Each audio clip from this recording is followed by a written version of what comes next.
welcome to another show, Thanalysis. Guys, you can't imagine. I'm having it's back to back to back to. I don't know what is this called, episodes after episodes, and it's a thing now, right? We're there. I want to say thank you to you guys. You guys have been subscribing, liking, commenting, but without you guys, this doesn't happen. I don't get this kind of guests on my podcast. I don't get this kind of stories. And we don't get to dissect these people, what do they bring to the table? Like, what do they mean to other people? I know some of the people comment oh, what do you think about the fights, the boxing fight and all these things? But there's somebody here who is gonna tell us, and he's gonna talk about it. But as always, we gotta give him the intro. I'm ready. We gotta give him the intro, man. From Cleveland, Ohio. Wearing number 17, Jake El Gallo de Dorado. Oh! Let's go. Man. Thank you for having me, man. I'll probably never be in the NBA though, so that's the last time I'll hear that intro. No, it's first of all, it's great to have you. You don't understand how much fans you have, even overseas, in Spain, Greece, That's crazy. Something global, but. And I just want to get this out the way so we can talk more about you and your life. But are you really fighting Mike Tyson? Yes.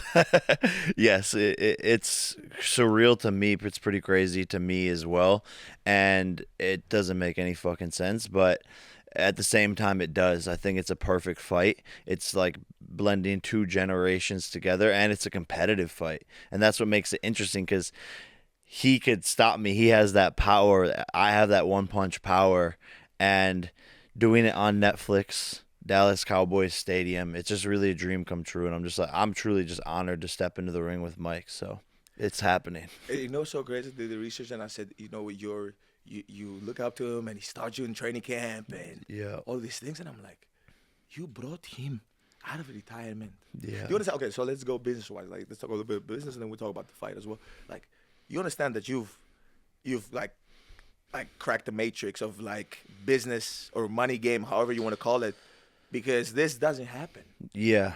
I guess parts of it is destiny, but then I think you have to do half of the work with the destiny. You have to be there for those moments and show the gods that you deserve these types of things, and showing up every single day with hard work and dedication and paying your dues with sacrifice and all of that. So I believe the more you do that on a daily basis and the more good you do for the world, the more you're rewarded, and it just being blessed at the end of the day. So it is all pretty surreal, but you're brave, brother. You're brave. Yeah, I'm No, okay, I'm a big dude and stuff like that, but bro, I don't care if he's 90, bro. I don't know if I can step in the ring with him. Yeah, this is my opinion though, and I say this why, because think about his prime and who he's. Yeah, he's a killer. And I'm not saying this. Don't.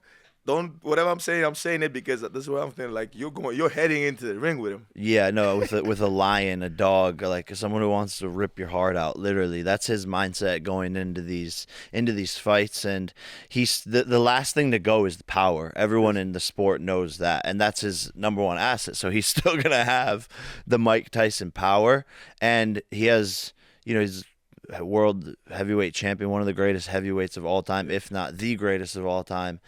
So he has all that technique, the understanding, all the old veteran tricks. I'm sure when you play against older basketball players, you're like, what the fuck did they just do? They had, especially when I first came into it, it was oh my God, Melo was doing this. Guys were oh my God, this is high level of execution. Literally, and he's gonna have all those tricks up his sleeve and use them, and he's not going to want to lose, and lose to the young guy. So the young guys, but the young guy, I think he takes this match, and I think he takes, when I say match, the boxing, he takes it because he sees you changing the game as well. He knows you're not ordinary, because a lot of ordinary people have called him out.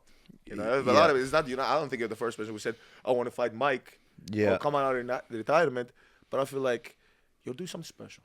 Well, thank you. Yeah.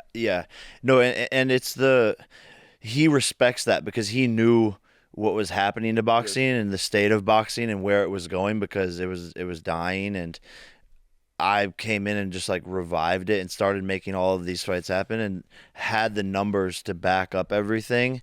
And he And sees views my and money numbers, by the way. yeah, some money numbers. And money numbers, by the way. Yeah, because everyone says like, oh, they're the face of box, they're this, they're, but what are the numbers? So like you can flaunt and parade around town saying that you're number one, you're the face of this, but I'm the most followed, humbly like the most followed boxer, the most engaged, the most all the things, Yes. um all the numbers point to me being the biggest in the sport. And so Mike sees that, and it's like, okay, if we're gonna make a fight happen, this is what's interesting, because him versus Canelo, for some reason, it's like not that interesting.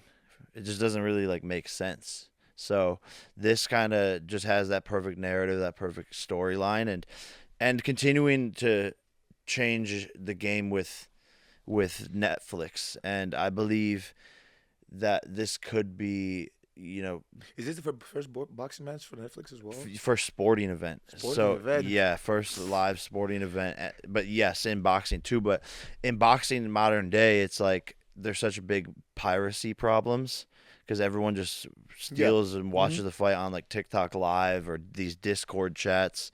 So it's impossible to manage. So Discord, right? literally, yeah. So I think boxing maybe 10 years from now will most likely be streaming. So this is kind of the first step of that. Changing the game. Which Changing is the game. interesting. But yeah. This is funny though. Like I saw this on Twitter. It was like, are you scared? They were saying like, isn't Jake Paul scared? Like he could bite off his ear, and I'm like, guys, okay, you're over exaggerating. Like Mike, I mean, obviously it doesn't happen in the past, but he's not that. I don't think he's that. Yeah. But are you scared? Like, would you? How'd you feel about that? I would be down for him to bite my ear off. Cause that shit, like that shit would go so viral. Like you would just like, and then, cause I was talking about this with my friends. I was like, bro, when I was talking to Evander Holyfield when I first met him, and I was just like looking at his ear, and the top of his ear is just like bit off, and it's just legendary. I was like, bro, it's fucking crazy. It is a moment. And then in history. think if someone had like the tip of Evander's ear, and they like put it in a like art display, like that shit would be worth like so much money. Wouldn't you want to buy that? like every like billionaire would be like, yeah, this is my favorite art piece in the house. Evander Holyfield's ear. Like that's what I'm saying. I'm like, laughing because it's so true. so So I true. would have him bite off my ear, then like have my team pick that shit up and put it in an art display and sell that shit. Oh my God, please though, please, do not, please. Oh my God. Okay, so last question. I don't want to go. I want to dive more into you. Is Mike Tyson the last boss? As we say in the video game, is it the?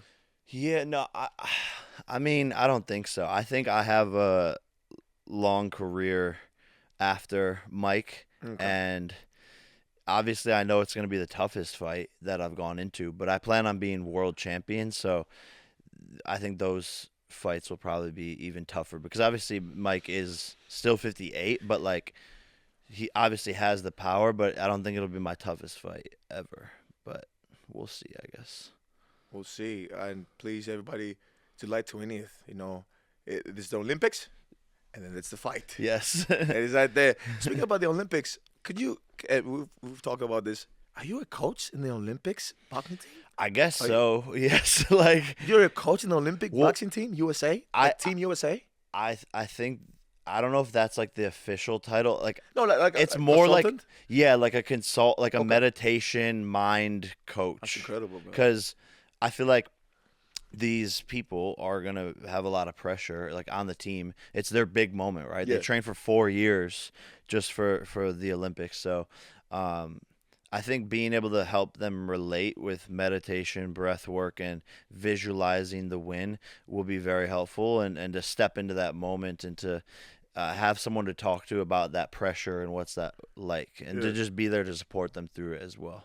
No, that's So that's amazing, bro. thank you, man. It's an honor to be Team USA, riding bro. with my country. Yes, Team USA. We play for Team Greece as well. Like it's a great honor to play for your country and represent people and nation. Yeah. But not only that, like, how long have you been boxing for? Like 4 years. 4 years, bro. And you're a consultant now for Team USA and try to help kids achieve their dream and inspire people. And you've built another category.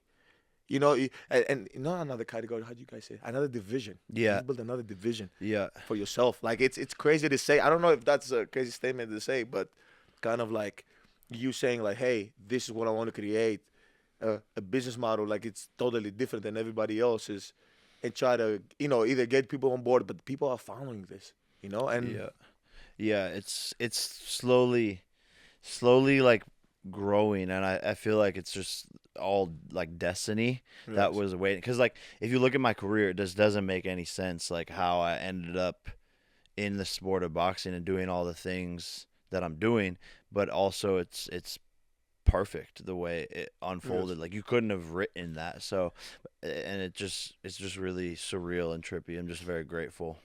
It is.